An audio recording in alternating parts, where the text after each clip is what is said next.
کی رات جو راستہ گم کیا یہ سرگرداں ہے، یہ سرگرداں گم راہ ہے، یعنی راہ گم کیے ہوئے ہیں. اور یہ جو راہ گم کیے ہوئے کہاں جاتا ہے، کہاں پہنچتا ہے؟ وہ جہاں جا رہا ہے سرگرداں انسان. یہ سرگردانی ملک کو تباہی بربادی کی طرف لے کے جا رہی ہے انشاءاللہ العزیز. اور ہم ان کا مقابلہ کریں گے، بھرپور مقابلہ کریں گے. اس سیاہ پاکستان کی متنازع ترین بدنام زمانہ ترین جو آئینی ترمیم ہے، ہم اس کا مقابلہ کریں گے.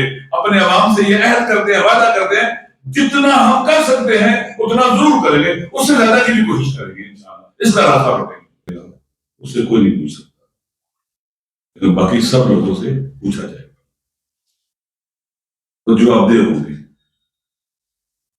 اب یہاں پر کچھ لوگوں کو جواب دہی سے نکالا جا رہا ہے، استثناء دیا جا رہا ہے کہ یہ جو کریں گے جرم سرزد ہو ان سے اس کی جواب دہی نہیں ہوگی. خدا ظلم نہیں کرتا، ہمارا کو حافظ النام العبید. خدا چونکہ ظلم نہیں کرتا، کسی ظلم نہیں کرتا، لہذا وہاں استثناء کی مسئلہ نہیں.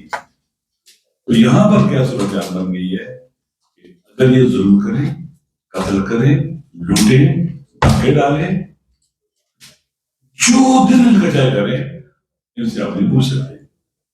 پاکستان کے عوام کو یہ بات جان لینی چاہیے کہ اب جو بھی یہ کریں گے نا اس استثناء کی روشنی میں کہ مرتے دم تک ان سے کوئی نہیں پوچھ سکتا، یہ خدا بن رہے ہیں.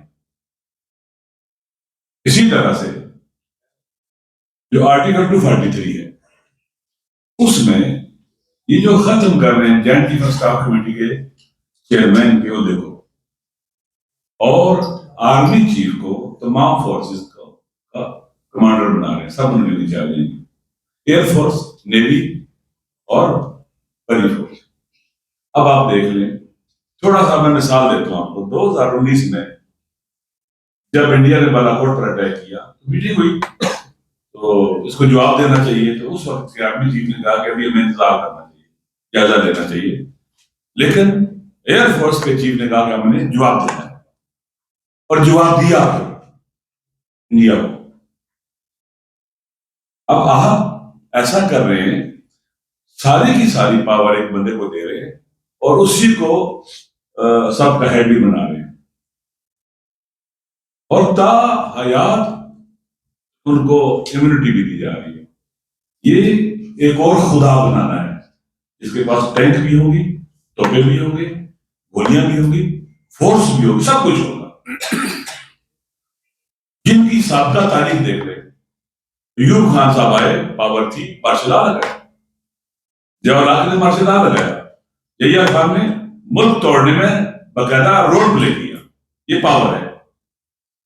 پاور کے اوپر اگر چیکس نہیں ہوتے، کنٹرول نہ ہو تو انسان فرعون بن جاتا ہے، پھر ہر سر اٹھانے والے کا سر کچلتا ہے.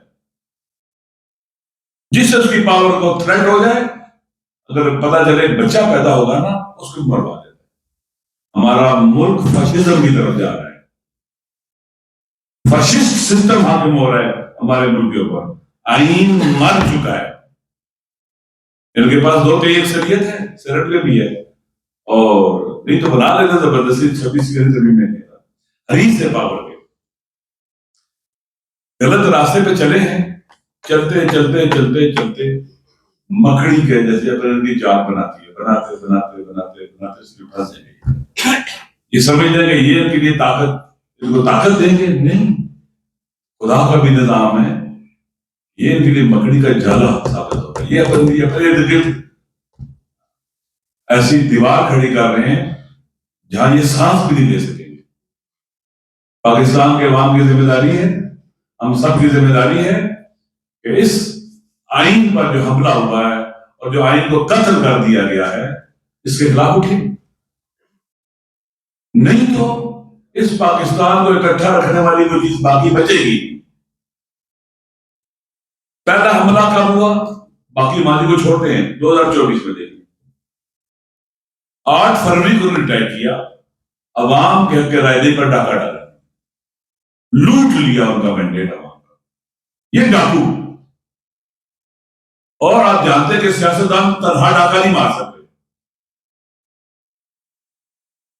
ایک ڈاکوؤں کا کیا کہتے ہیں کہ گروپ بن گیا ہوگا، گروپ کہتے ہیں مافیا، یہ مافیا ہے ڈاکوؤں کا، جس نے فارم 47 کے تحت حکومت کرائی، اور اس کے بعد پھر ایک اور غلطی 26 میں آنی ترمیم، پھر آپ دیکھ رہے ہیں، اور سپریم کورٹ اور ہمارے جو عدلیہ ہے اس نے بھی جو رول پلے کیا ہے نا، بڑا ظالمانہ رول پلے کیا ہے۔ انہوں نے تو آئین اور قانون کی حفاظت کرنی تھی، انہوں نے آئین شکنوں کا اور قانون توڑنے والوں کا ساتھ دیا، اور ایک جماعت سے پہلے اس کا مینڈیٹ چھینا، پھر اس کے بعد پہلے سیٹیں چھین لی، اور ان کی 17 والوں کو 2 اکثریت دے دی۔ اب ہم دیکھ رہے ہیں آپ کے ہر قدم جو اٹھاؤ گے انلیگل انلیجیٹیمیٹ، ہم اس کو نہیں مانتے۔ جیسے خان صاحب نے کہا، ہم اپنے ارادے سے، اپنے وطن سے محبت، آئین رول آف لا سے عشق، وہ ہمیں یہاں لے کے آیا ہے، اور اہل وطن کے حقوق کے لیے ہم مان جائیں گے، پیچھے نہیں ہٹیں گے، کچھ بھی ہو جائے پیچھے نہیں ہٹیں گے۔ اس طرح کے اقدامات کو دیکھ کر چپ رہنا بزدلی ہے، اس طرح کے ظلم کو اور وطن کی کشتی کو، جیسے خان صاحب کہہ رہے تھے کہ یہ آخری جو ہے نا آواز آ رہی ہے کہ ہمیں بچاؤ، آئین پاکستان کہہ رہا بچاؤ ہمیں، لہٰذا اس وقت اگر ہم چپ رہتے ہیں تو میرے خیال میں اس کا مطلب ہے کہ ہمارا اپنے وطن سے، پاکستان سے، آئین سے، قانون سے، اپنی اندر نسلوں سے کوئی تعلق ہی نہیں۔ جناب جو بھی اس وقت طاقتور ہے، جو بھی یہ کام کر رہے ہیں، فورسز اس آئینی تبدیلی سے آپ کی فورسز ڈیڈلی ڈیمیج ہوں گی اور کچھ کرنے کے قابل نہیں رہے گی۔ دیکھ لینا، آپ کو پتا ہے فورسز کے اندر کیا ہوتا ہے؟ آپس میں ملا کر وہ اپنے آپ کو سمجھے کہ ایئر فورس اپنے آپ کو سمجھے کہ ہم ہیں، نیوی والے اپنے آپ کو سمجھتے ہیں کہ ہم بھی کچھ ہیں، آپس میں رائیولری بھی ہوتی ہے اور مسائل بھی ہوتے ہیں۔ آپ کو پتہ ہی ہے کہ کس طرح سے آپ ان کو بڑی فوج کو مسلط کر دیں گے۔ پہلے کم از کم ایک توازن تھا، آپ نے غلط کیا کیا ہوا تھا، joint chief of staff committee کے چیئرمین کے عہدے کو ویک رکھا ہوا تھا، سمبولک کر دیا ہوا تھا۔ آپ اس کو تکرار کرتے، باری باری تینوں فورسز کے بندے وہاں پر آتے، ایک تعادل اور توازن باقی رہتا، اچھا کوارڈینیشن ہوتا۔ یہ کیا کیا جا رہا ہے؟ ہر چیز تباہ کرنی ہے، پارلیمنٹ کو بھی تباہ کر دیا آپ نے، عدلیہ کو بھی تباہ کر دیا۔ اب جس ادارے نے پاکستان کی سرحدوں کی حفاظت کرنی تھی، آپ اس کو بھی کہاں لے کے جا رہے ہیں؟ اندرونی مشکلات کھڑی ہو جائیں گی ان کے اندر۔ ہمیں ہمدردی ہے اپنے وطن سے، یہ راستہ ہی غلط ہے، یہ راہ نہیں ہے، یہ گم راہی ہے، یہ راہ گم کر بیٹھنا اور سرگرداں ہونا۔ 2024 میں 8 فروری